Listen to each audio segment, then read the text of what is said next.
Consider the following statements. पहला statement है interest income from the deposit in infrastructure investment fund. Infrastructure investment trust distributed to their investors in is exempted from tax. Infrastructure investment fund trust invested distributed to their investors is exempted from tax exempted but dividend is taxable. Dividend मतलब profit taxable है. Interest income from the deposits in infrastructure investment trust deposit distributed to their investors is exempted from tax. Let's suppose कर लेते हैं कि ये true है.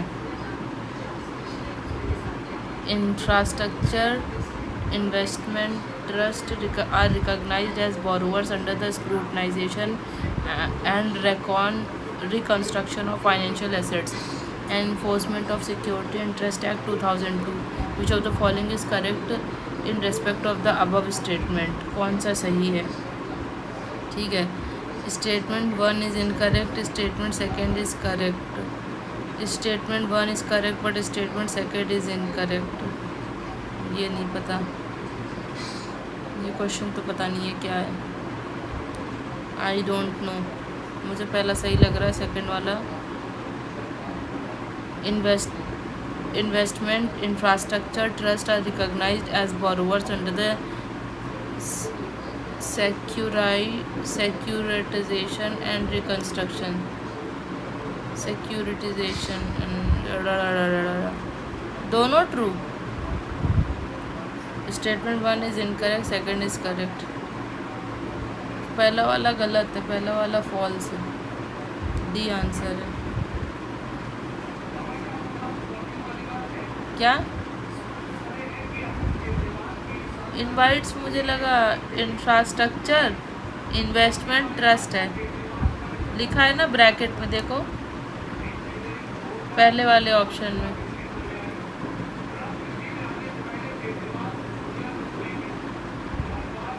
ये नहीं पता मुझे.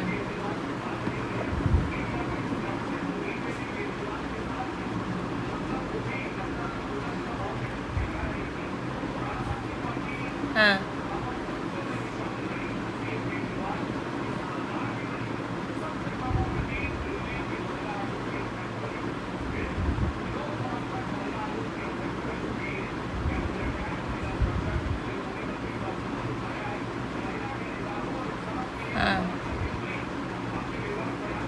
इनवाइट मतलब INVITS कहा जाता है.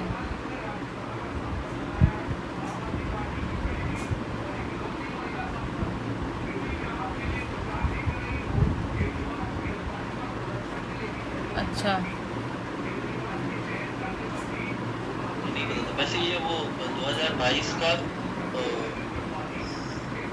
इकोनॉमिक सर्वे का है कि distributed to their investor is exempted from the tax. मतलब इंटरेस्ट इनकम पर भी टैक्स लगता है, नॉट जस्ट डिविडेंड.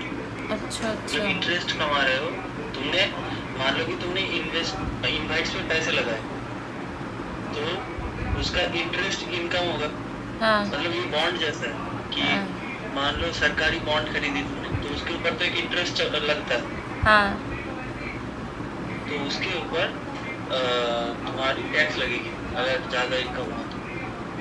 बट सरकारी बॉन्ड में तो टैक्स नहीं लगता है ना शायद. यहाँ पर है, यहाँ पर लगेगा. मतलब यहाँ पे इकोनॉमिक सर्वे में लिखा था कि लगता है, तो इसलिए डिविडेंड में टैक्स लगता है.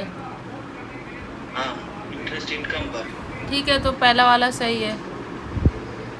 पहला वाला तो गलत है ना.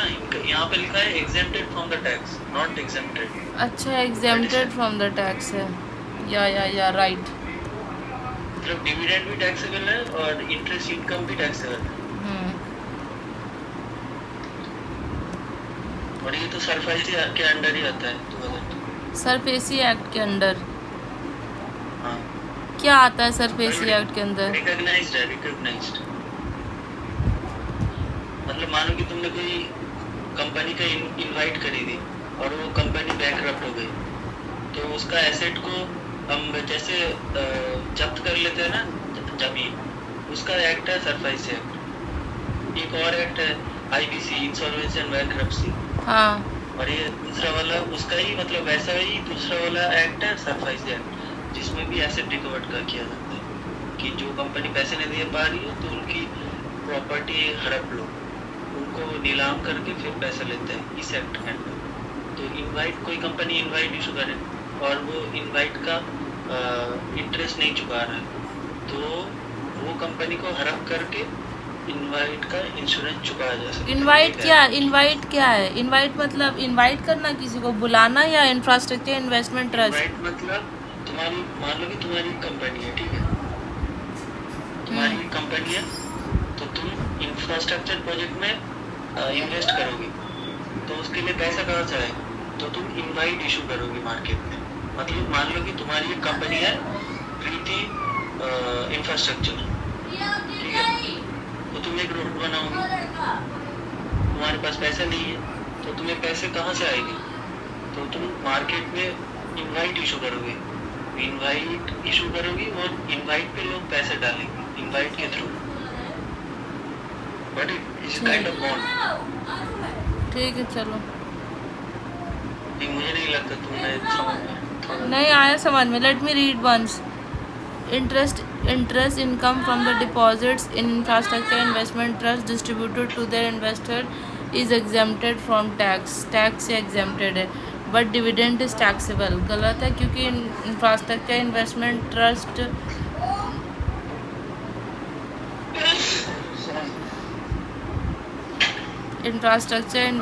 जो ट्रस्ट है उसमें क्या करना होता है, उसमें हमें वो मिलता है, क्या मिलता है, टैक्स भरना पड़ता है। InvITs are recognised as borrowers under the second वाला क्या है, किसके अंडर वो है, मतलब रिकॉग्नाइज्ड है? मतलब इनवाइट जो इनवाइट के जो कागजात है वो सरफाइसी एक्ट के अंडर रिकॉग्नाइज्ड है। अगर इनवाइट से पैसा ना मिले तो सरफाइसी एक्ट लगाकर पैसा लाया, मतलब जो लोन ले चुके हैं उनको चुकाया जाए सरफाइसी के एक्ट के अंडर, ये बोलना चाह रहा। अच्छा, मतलब इनवाइट तुम खरीदी, अगर कंपनी तुम्हें पैसा नहीं दे रही हो तो तुम्हें पैसा कहाँ से आएगा? तो कंपनी उसको नीलामी कर देगी, कंपनी को नीलाम कर देगी, तो उससे जो पैसा आएगा उससे इनवाइट जो लोग खरीदे थे उनको पैसा नहीं मिला। अच्छा। अब उनकी भरपाई करेगा कंपनी को नीलाम करके जो पैसा है उससे। Okay got it. इसलिए सरफाइसी का अंडर रिकॉग्नाइज, अगर सरफाइसी का अगर रिकॉग्नाइज नहीं होता हाँ। इनवाइट तो उनके पैसे कहाँ से आता, ये एक वल्नरेबिलिटी बन जाती है। ठीक है, let's do the second question. हाँ।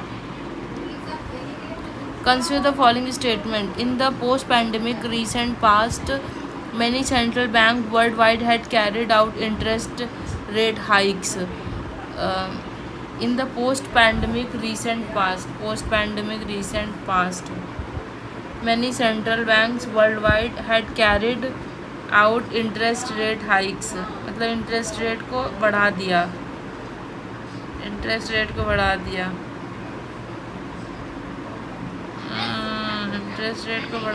I don't know.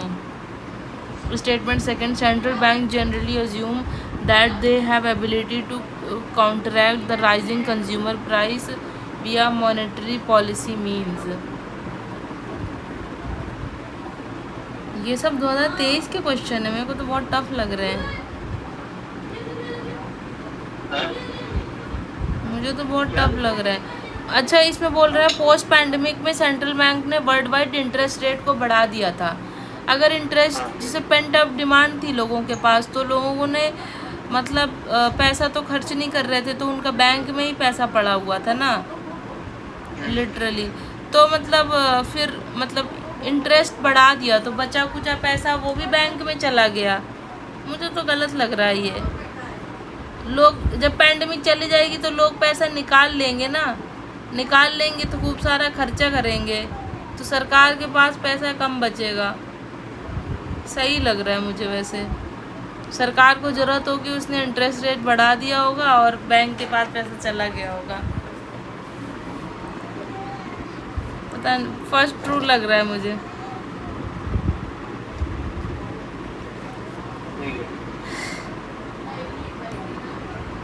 मैं आंसर देख रही हूँ. करेक्ट आंसर इज ए मतलब both statement 1 and second are correct. Statement second is the correct explanation for statement 1. सही है दोनों. स्टेटमेंट सेकेंड क्या था? Central bank generally assume that they have ability to counteract the rising consumer prices via monetary policy.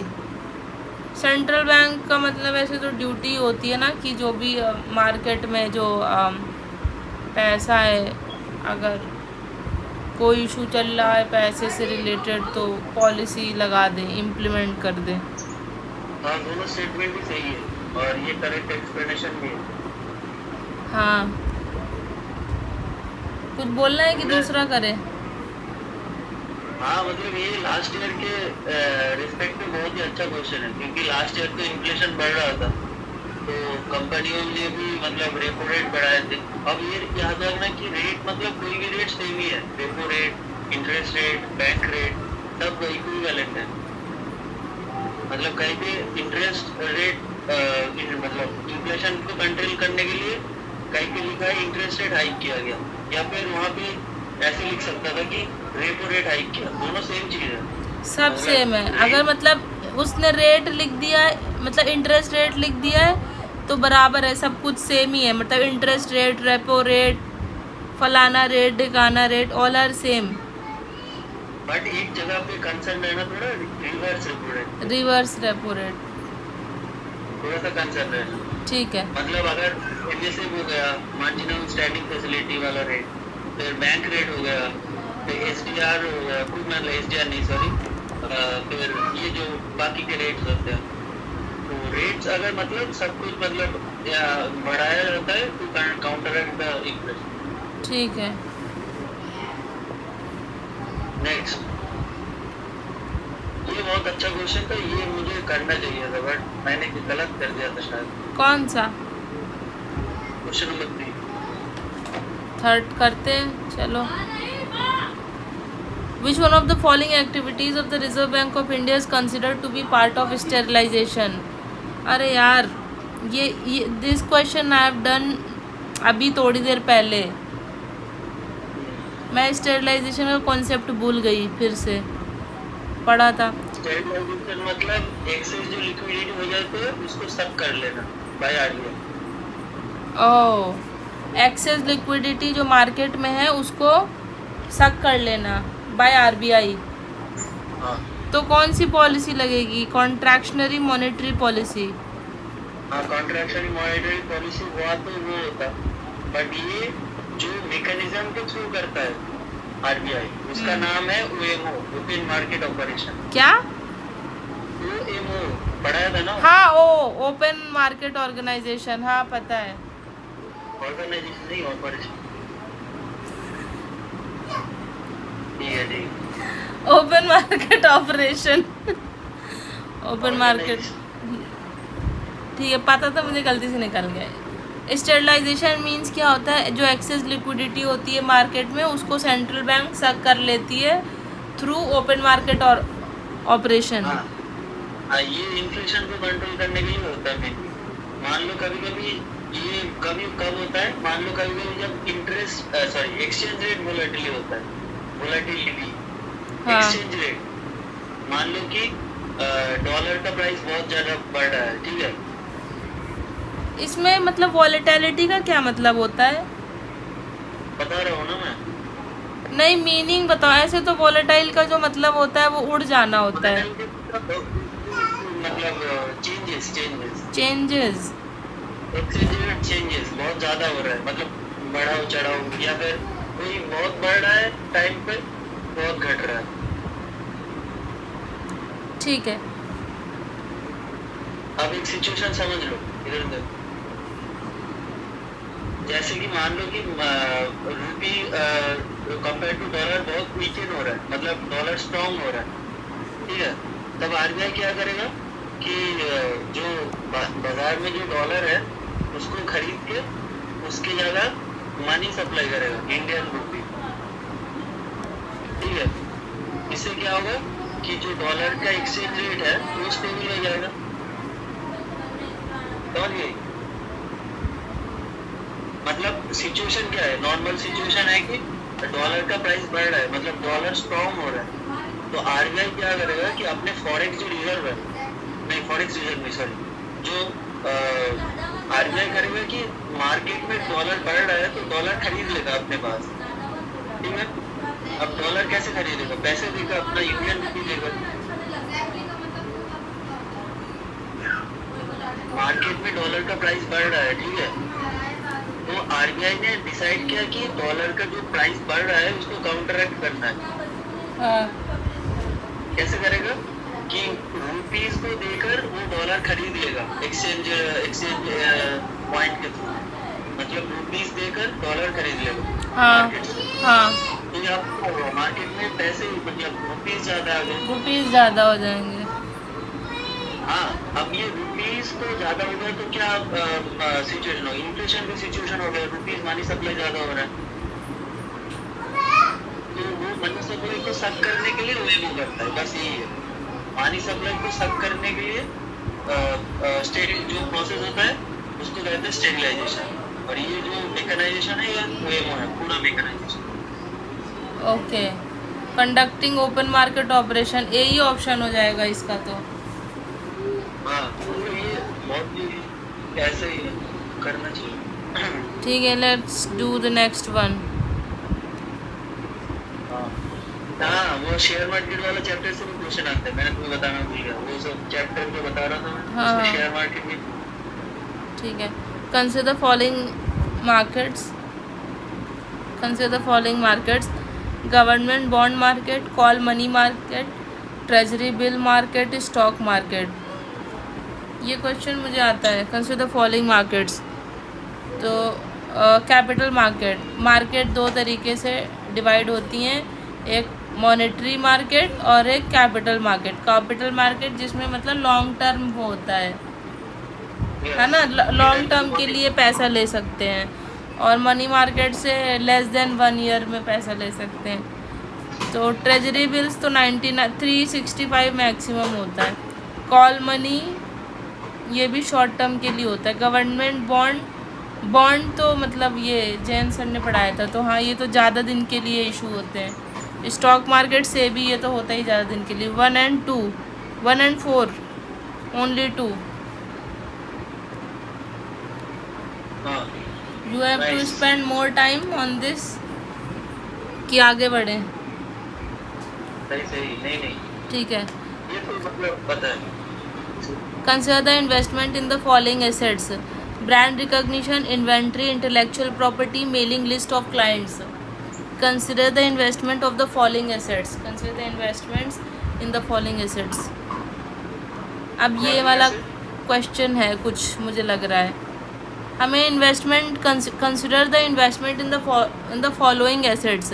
ये जो है ना 4 option, ये एसेट्स हैं, इसमें इन्वेस्टमेंट वो करी है। तो brand recognition, inventory, intellectual property, mailing list of clients. How many of the above are considered intangible investments? Intangible कौन है क्या? ये भी करना चाहिए था मुझे, गलत कर दिया था मैं शायद। इंटेंजिबल इन्वेस्टमेंट मतलब क्या होता है? मतलब जो मतलब इन्वेस्टमेंट कर रहे हैं ऑनलाइन। नहीं, इंटेंजिबल मतलब ऐसे मत याद रखो, इंटेंजिबल मतलब जो हम छू नहीं सकते। हाँ, ये तो मेरे को पता था मीनिंग, छू नहीं सकते तो ऑनलाइन पेमेंट ही तो नहीं छू सकते ना। हाँ हाँ, अच्छा ठीक है, तो इन्वेंट्री मुझे नहीं पता। इंटेलेक्चुअल प्रॉपर्टी थर्ड मुझे सही लग रहा है। मेलिंग लिस्ट ऑफ क्लाइंट ये भी सही है। ब्रांड रिकॉग्निशन ये भी सही है। इन्वेंट्री 2 को छोड़ के ओनली 3 लग रहा है। पता नहीं, अभी आंसर चेक करते हैं। करेक्ट आंसर इज सी, लेकिन पता कैसे चलेगा कि कौन सा वो है? इन्वेंट्री वाला नहीं होगा ना? हाँ, इन्वेंट्री मतलब जो स्टॉक्स है, मतलब जो दुकान के स्टॉक्स है, जैसे तुम्हारे ये कपड़े हो गए, हाँ, जो हम स्टोर करते हैं, और स्टोर तो हम उन चीज़ों को छू सकते हैं ना। हाँ। ठीक है, चलो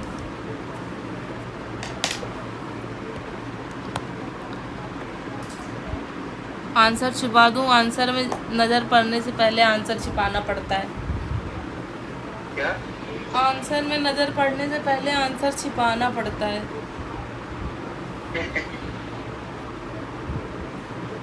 तो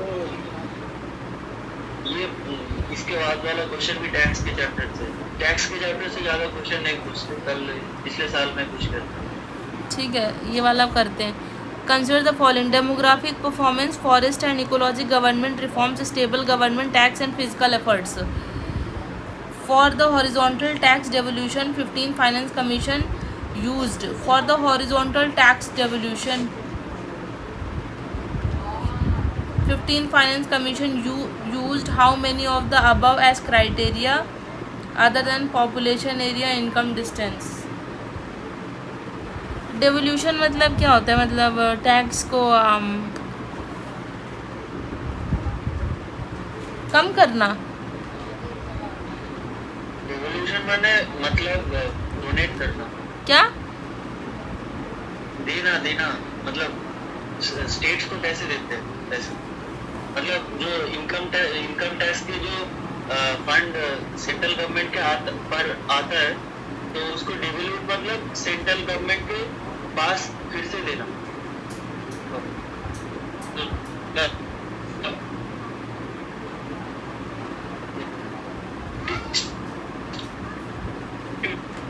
डिस्ट्रीब्यूट, रेवोल्यूशन मतलब डिस्ट्रीब्यूट, टैक्स डिस्ट्रीब्यूट करना। अच्छा, ये है। हाँ। एग्जाम्पल बताओ। अरे जैसे कि मतलब 10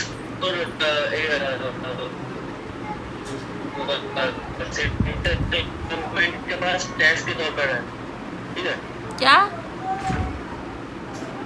रुक जाओ, और कनेक्शन है, चेंज कर दो, इंटरनेट चेंज कर दो।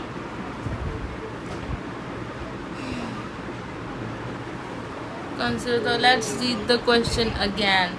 Demographic performance, forest and ecology, governance reforms, stable government, tax and fiscal efforts. For the horizontal tax devolution, 15 finance commission used how many of the above as criteria other than population area and income distance? हाँ, मान लो कि 10 crore central government के पास आया पैसे, ठीक है? तो central government तो पूरा पैसा तो स्टेट्स को नहीं बांट देगा। 6 रुपए नहीं खुद के पास, 6 करोड़ खुद के पास रखेगा, 4 करोड़ देगा। अब 4 करोड़ नीचे के स्टेट्स को देने का ये प्रोसेस तो है टैक्स डेवोल्यूशन, ये तो पता है। अब ये 4 करोड़ में से तो हर स्टेट्स को इक्वल डिस्ट्रीब्यूशन नहीं होगा, मतलब मणिपुर को अलग से पैसे मिलेगा और यूपी को अलग से पैसे मिलेगा, वेस्ट बंगाल को अलग से पैसे मिलेगा।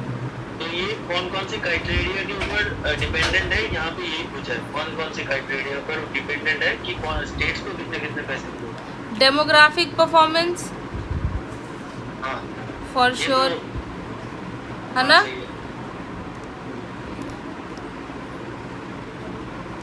Demographic performance,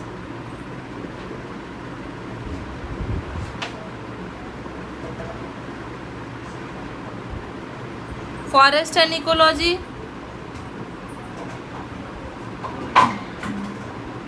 governance reforms, stable government तो नहीं होगा, टैक्स एंड फिजिकल एफर्ट्स, ये मुझे डाइसी लग रहा है, पता नहीं।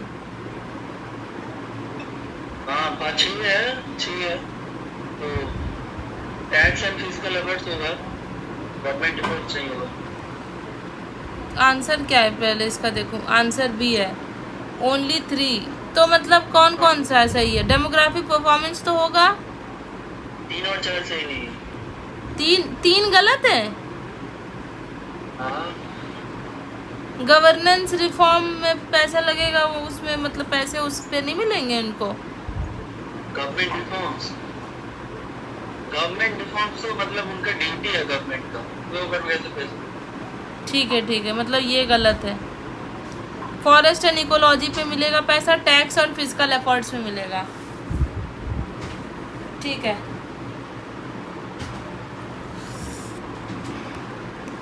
इसके बाद भी और 2 है, मतलब 6 तो और 3 है वैसे। क्या है? जो हाँ याद नहीं आ रहा,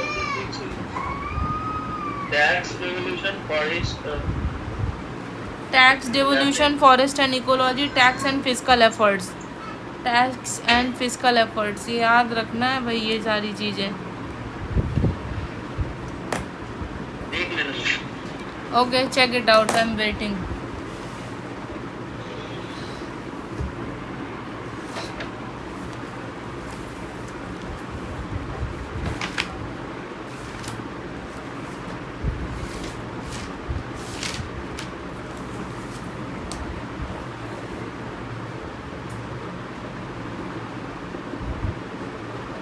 टैक्स डिवोल्यूशन कैसे पैसे डिवाइड होते हैं स्टेट में, कैसे पैसे डिस्ट्रीब्यूट होते हैं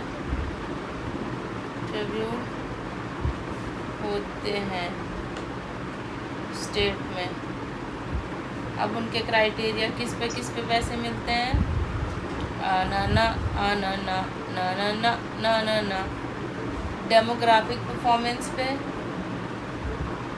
डेमोग्राफिक पर पॉपुलेशन, हाँ पॉपुलेशन मुझे पता था, हाँ पॉपुलेशन,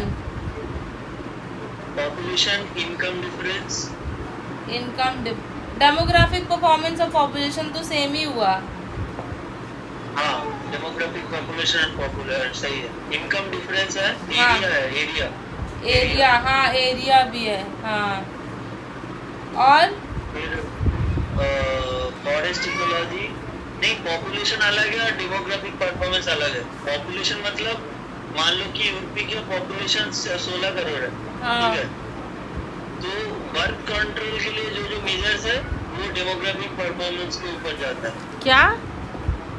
बर्थ कंट्रोल, हाँ उसके लिए तो कोई स्टेट्स का पॉपुलेशन कम हो जाएगा, तो उनको कंपेंसेट करने के लिए डेमोग्राफिक परफॉर्मेंस के ऊपर वेटेज दिया जाता है। अगर किसी स्टेट्स ने बर्थ कंट्रोल के ऊपर लेस मेजर लिया है तो उनको लेस पैसा मिलेगा। ठीक है, तो मतलब उस हिसाब से तो टोटल 6 है। पहला मैं बता, forest performance, demographic performance, population, income difference, area, tax and physical efforts, forest and ecology, और हो गया ना? बस 1 2 4 5 6, हाँ okay done. 7th, consider the following infrastructure sectors. Consider the following infrastructure sectors. On how many of the above does UNOP Sustainable Investment in Infrastructure and Innovation SI3 initiative focus for its investment? ये question solve बहुत ही आसान है क्योंकि इस format में दिया है। S3I तीन ही है। S3I क्वेश्चन को देकर हिंट ले लो। I don't know which 3, but 3 होगा। Only 3C answer. ऐसे क्वेश्चन देते हैं S4 है, 4 ऑप्शन होगा। हैं? ये तुक्का जैसा है, ये ट्रिक है। ऐसे कर दो, कभी कभी हो जाता है। मैं कर Consider देता हूँ। क्या क्या? अरे कभी कभी ऐसे हो जाता है क्वेश्चन आसान, ये तो मतलब पता नहीं है। हाँ, बट पता कैसे लगेगा? 21 में भी था, एक R2 करके था, एक क्वेश्चन देखना, एनवायरनमेंट में R2 करके था, और उसमें एक ही ऑप्शन था, उसमें था रिन्यूएबल इन्वेस्ट, 2 R था उसमें। तो ऐसे वर्ड एसोसिएशन करके ये क्वेश्चन कर सकते हो। नहीं पता है, मतलब यूएन प्लस का यूएनओपीएस का क्या है, but this can be a way to solve this type of question. सही बात है, ये तो अच्छा ट्रिक निकाला तुमने। नहीं होगा, S3 है तो उससे ज्यादा नहीं होगा, मतलब बा- ये फॉर्मेट में। अगर यहाँ पर रुको आंसर देखते हैं। 1 2 1 2 3, हाँ आंसर सी है, मतलब ओनली 3। तो इसमें से ओनली 3 में से कौन से ऑप्शन सही है, ये कैसे पता होगा? I don't know, check it out। S3 है, लेकिन How many of the above does UNOPA Sustainable Investment in Infrastructure and Innovation S3I initiative focus on its investment? Affordable housing, mass rapid transport, healthcare, renewable energy. यहाँ पे होगा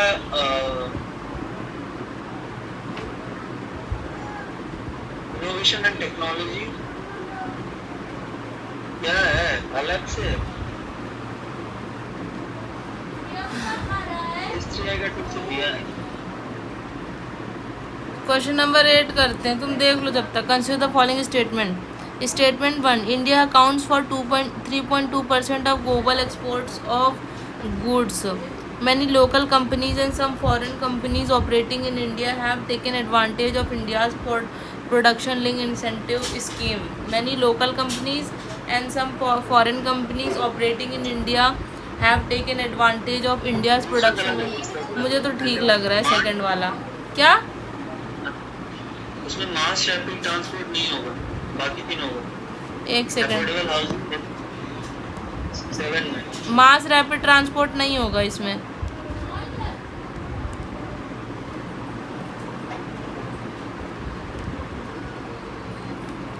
health care, renewable energy, affordable housing. ठीक है, got it. Let's क्या move. IPad पे लिख रही हो? हाँ आईपैड पे लिख रही हो? हाँ कैसे? तुम्हारी पेन ठीक हुई? हाँ, पेन खराब है। ये अमेजन पेंसिल ऑर्डर करी थी ना सबसे पहले सैमसंग वाले टैब में, तो इससे लिख तो नहीं पाते बट टिक वगैरह हो जाता है। मतलब ये है ना, इसका पेन ऐसा है अच्छा, तो लिख नहीं पाते हैं बट टिक वगैरह हो जाता है। Consider the following statement. India accounts for 3.2% of global export of goods. That fact I don't know. Second वाला स्टेटमेंट मुझे सही लग रहा है। Which one of the following is correct in respect of the above statement. हाँ देखो, ये यहाँ पर और एक ट्रिक है। जो क्वेश्चंस में ऐसे रैंडम डाटा अवेलेबल है वो नॉर्मली गलत होते हैं। डेटा वगैरह मोस्टली, नॉट ऑलवेज, मोस्टली ऐसे रैंडम डेटा 3.2%, हमें कैसे पता होगा? नॉर्मली ऐसे गलत होते हैं क्योंकि इसके प्रीवियस ईयर क्वेश्चन में भी ऐसे होते हैं। ठीक है, तो ये गलत रॉन्ग है, तो सेकंड वाला मुझे ठीक लग रहा है। तो एक ही ऑप्शन बचता है। आंसर डी है। First is incorrect but second is correct. या राइट। चलो 9th, consider the following statements.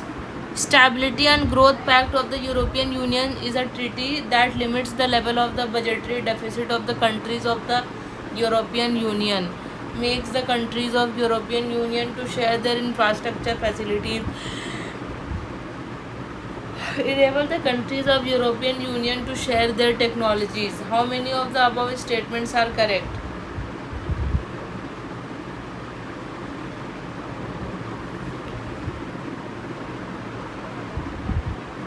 Makes the countries of the European Union to share infrastructure. Stability and Growth Pact of the European Union is a treaty that Stability and Growth Pact भी कोई treaty है European union की, बताओ। ऐसे question करना मुश्किल है, वो आईआरटी इसमें मिल सकती है बस पीटी में। Limits the level of budgetary deficit of the countries of European Union. No idea. No idea. ठीक है। Makes the countries of European Union of the infrastructure countries. No idea. Enables the countries of the European Union to share their technologies. हो सकता है third वाला सही हो। Answer is A, only one. Only one में कौन सा सही है, कैसे पता लगेगा? वही तो।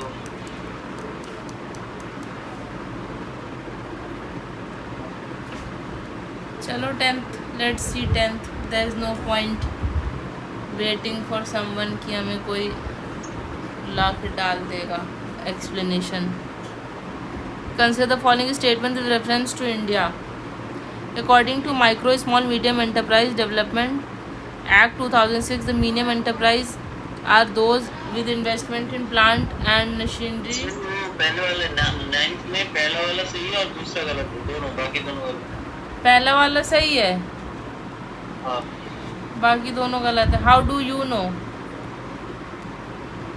आंसर चेक किया मैंने पूरा का ठीक है, एक्सप्लेनेशन।